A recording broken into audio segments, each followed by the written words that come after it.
Mount Warning, Wollumbin, is an 1,100-metre tall mountain formed from a volcanic plug in the Northern Rivers region of New South Wales. Up until recently, it's been consistently rated one of the best walking trails in Australia. Note, I said, until recently.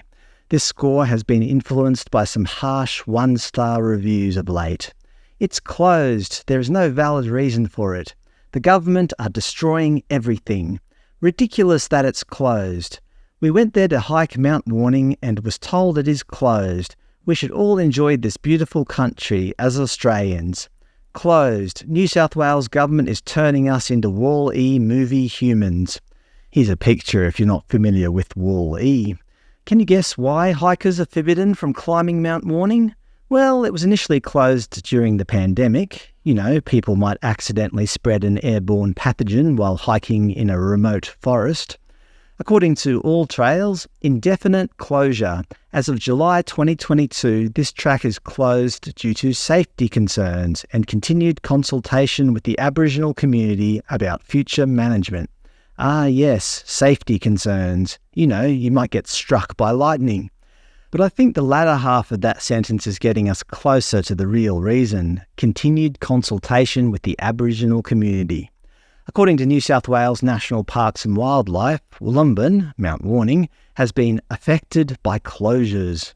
Affected, influenced or touched by an external factor. It's as if the government have no control over these closures.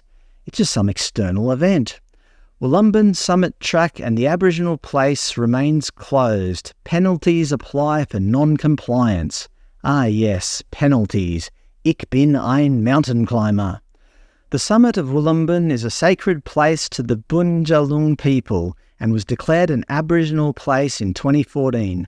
Wollumbin, which means cloud catcher to some Aboriginal people, is a traditional place of cultural law, initiation and spiritual education for the people of the Bundjalung Nation. Under Bundjalung law, only certain people can climb the summit. And let me guess, most of you listening don't fit the prescribed ethnicity or ancestry. Only certain Australians can climb this mountain, and you're not one of them. This has got so ridiculous that private security guards have been hired to keep you away from a mountain. Apparently, it's costing the taxpayer around $7,000 a week. Somehow, hikers evaded the sparsely spaced security guards and scaled the summit anyway to view an Australia Day sunrise.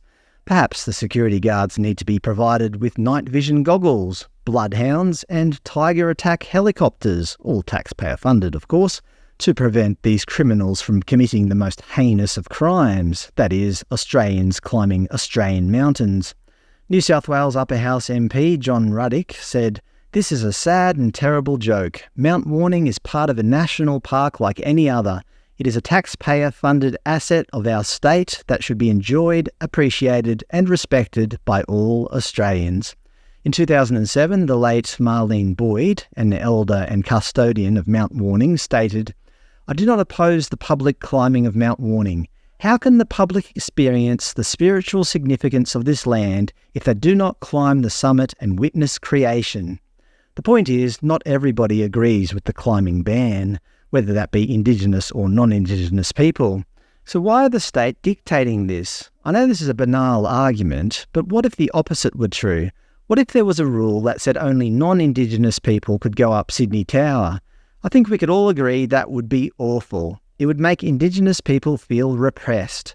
Then why is it okay to say that only Indigenous people can climb up this mountain? Isn't that equally repressive? The only thing this ban has resulted in is animosity and resentment. It hasn't resulted in people coming together. It's resulted in the opposite, more division. Perhaps that's what the government want.